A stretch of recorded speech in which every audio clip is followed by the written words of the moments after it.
Hello again. So now, as you guys already know, we already solved this problem, right? But right now, this is gonna be. I want you guys to give it a shot, and to do that, as you may have seen in the instructions, I want you to have used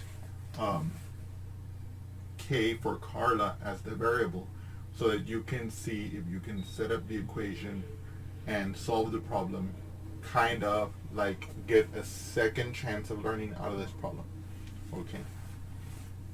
Also, this allows us to show, or this allows me to show, that in fact, for example, some students, they may ask, David, you picked K to be, in this case, Katia. Why not, could you have picked K for Karla and done the problem like that? And so for all those students, yes, usually you don't have to pick one particular variable. You'll see in many cases that the ones I've chosen from experience give the equations that are neater, give the expressions that are easier to understand, and stuff like that. But in any case, in order to ensure that I give you guys a shot of like learning from each of these problems beyond just watching my explanation of it and trying other problems, I want you to retry the problems that we're going to do with a different variable. Okay, so let's do that. Let's do this one together.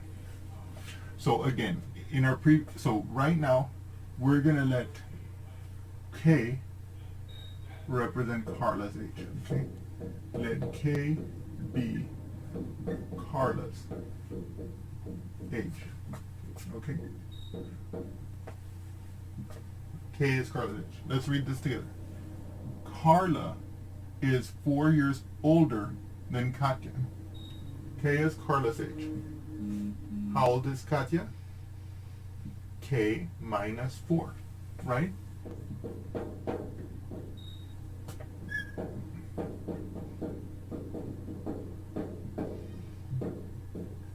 Now let's see if this makes sense first and foremost. Karla is 4 years older than Katia, so Katia has to be bigger than. Karla has to be bigger than Katia. Karla is indeed bigger. K is bigger than K minus 4, so we know we're doing something right. Okay. Moreover, we can see that if we were to add 4 to this, the K minus 4 plus 4, we would get K, and so we can indeed see that these two expressions capture the relationship between Karla's age and Katia's age, or Katia's age, right? And so now we're going to look at what happens in 12 years, right? So in 12 years, what will we have? So in this part, we're going to talk about 12 years from now. If today Karla is K years old, in 12 years, K plus 12 will be Karla's age. And if K minus 4 is Katia's age today, then in 12 years, we're going to have K minus 4 plus 12, right? And of course, you can see in an expression like this, K minus 4 plus 12 will be the same thing as K plus 8, because negative 4 plus 12 is 8.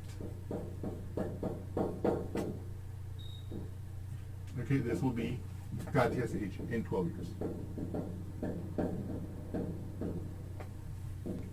By the way, when you're taking notes on this problem, I want you to be showing the development of the expressions as we go down, because that's going to help for you to develop the good habits. And when you look back on this sheet later, let's say you want to study, let's say you want to have a brief reflection to see what we were doing, you'll be able to see how naturally I'm going back and forth between the problem and the expressions to develop the equation, and first to develop the expressions representing the different quantities that are interrelated in some way. In this case, Katia and Karla, they have a relationship between the ages. One is 4 years older than the other. And so as I use those criteria, and as I'm formulating the expressions, right, and I'm writing it like this, and of course I would hope that you would write complete sentences. Here I'm just doing it like sketched for you to like get the idea. And but then from here, we're now set up to where we can set up the ratio, right? So here they tell us that in 12 years, Karla's age will be in a 5-to-4 ratio with Katia's age. So in other words, whatever Karla's age is, and whatever Katia's age is, they will be in a 5-to-4 ratio. Okay? So by the way, sometimes if it helps you, you can write equations like this where the expressions are taken the place where you take the where you use words to take the place of expressions, right? Just to see, okay, from the problem I know it has to look like this. The ratio of Karla's age to Katia's age has to be 5-to-4. Okay. But now, and remember, that's in 12 years from now, right? We have the expressions for 12 years from now here in our little box here. So now we can plug in. Karla's age here will be k plus 12. Katia's age will be k plus 8. And then, of course, I just write that in here like this. Okay? Now, we're going to proceed to solve this proportion.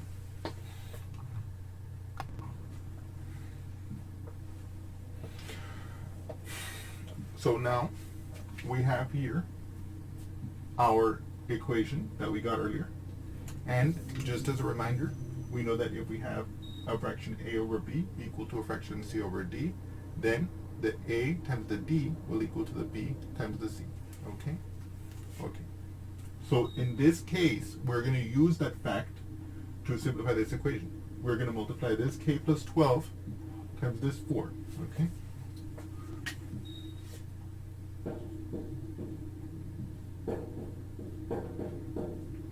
And then we're going to multiply, and that's going to be equal to, right, if a over b equals c over d, then ad is going to equal to bc. So the 5 times the k plus 8. Okay. Now, okay, a brief little caveat that I should bring up here. I know it's a super technicality that probably none of you are asking, but if even one of you is asking it in your head, I want you guys to know that I'm not fudging this. So basically, you might be saying, well, David, look, in your statement over here, you're saying that if a over b equals c over d, then a times d, right? A times d, in other words, would be equal, right, to b times c.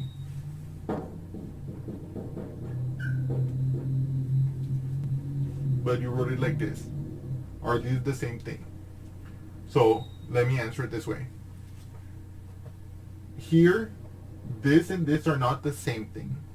But because the real numbers, because the real numbers are commutative under multiplication, or because multiplication is commutative with the real numbers, that means that if I have any two real numbers, a and b, let's say, they're real numbers. That's just fancy R. Basically, the real numbers are basically all the numbers we're familiar with except for complex numbers, okay? So no i's. If we have the square root of 2, it's a real number. All the numbers we count with are real numbers. All the numbers that are fractions, they're all real also. So if we have two reals, then we know that a times b is equal to b times a because of the commutative law, okay? So in other words, I am fully justified instead of writing this as writing this. Okay? Now I know that was a super technicality, okay? But I just wanted to make sure that for any of you guys paying attention out there to that little detail and have that question going through your brain, I want you to know that there is a reason for it. And again, it's called the commutative law. Commutative law. Okay. In any case, we're now at the point where we're going to solve this problem. We're again going to apply the distributive law. And we're going to have 4 times k, that's 4k, plus 4 times 12 is 48, okay, equals 5 times k, which is 5k, and then 5 times 8, which is, in this case, plus 40, okay. Now, look what I'm going to do here. I'm going to subtract the 4k to the other side, okay, and I'm going to get 4k minus 4k, gone. 5k minus 4k, just k. I bring down my plus 40. And that's going to equal, here I'm going to bring down my 48. Now, I subtract my 40 like this, and I get that 8 is equal to K. So, let's think about this a moment.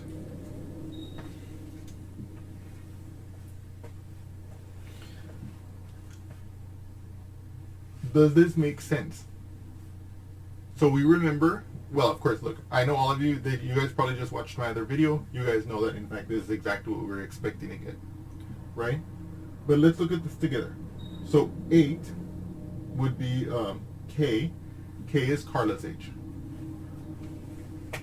So that would be 8, okay? And then Katia's age would be 8 minus 4, right? Because we know now that K is 8. So it'll be 4, right? So, again, since we've already seen this problem, we know that these are the right answers. But let's pretend, let's go a little bit further. Let's verify that everything I've said is true, okay? Okay, so first of all, let's answer this question. This question is asking, what is Karla's age 2 years from now? Today, Karla's age is 8. In 2 years, Karla will be 10. So let's write that down. That's our solution to this problem. In 2 years,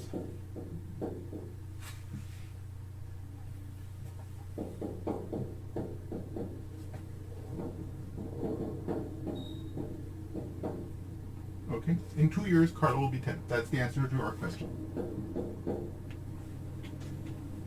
But now let's think of something. What I'm going to do is I'm going to double check to make sure that what we've seen is right. Okay, they tell us, or in other words, that these two answers, the Karla age and the Katia age, actually satisfy the criteria set out in the problem. In other words, we're going to double check the final answer. So here, we know that in 12 years, Karla's age will be in a 5-to-4 ratio with Katia's age. So in 12 years, we know Karla will be 8 plus 12 is 20, and Katia will be 4 plus 12, 16. So in what ratio are they? Well, we can set up the fraction. Karla to Katia is obviously equal to 20 over 16. And if you know your multiplication tables, if I divide both the top and the bottom by 4, I get 5 to 4. And so indeed, I know that these two ages that we found for Karla and Katia, 8 to 4 respectively, 8 and 4 respectively, do indeed satisfy the criteria that in 12 years, they're in the ratio 5 to 4 as indicated by the problem. And so therefore we know we got it, therefore we know we got the solution, okay? And of course, finally, just to recap, in 2 years, Karla will be 10. I hope that you tried this problem. I hope that you liked this explanation, and I look forward to seeing you again. Thank you so much. You're still there? You're watching this video? Well, I hope you enjoyed it. In any case, if you did enjoy it, well, I encourage you to like it. Put that big thumbs up there. And don't hesitate and don't forget to subscribe to my channel. And anyway, and also add a comment if you want me to cover some particular topic. I can't make any promises. There's a huge list of topics I already want to cover, but time permitting, I may address that topic. And in any case, I hope you've enjoyed this video, and thank you again.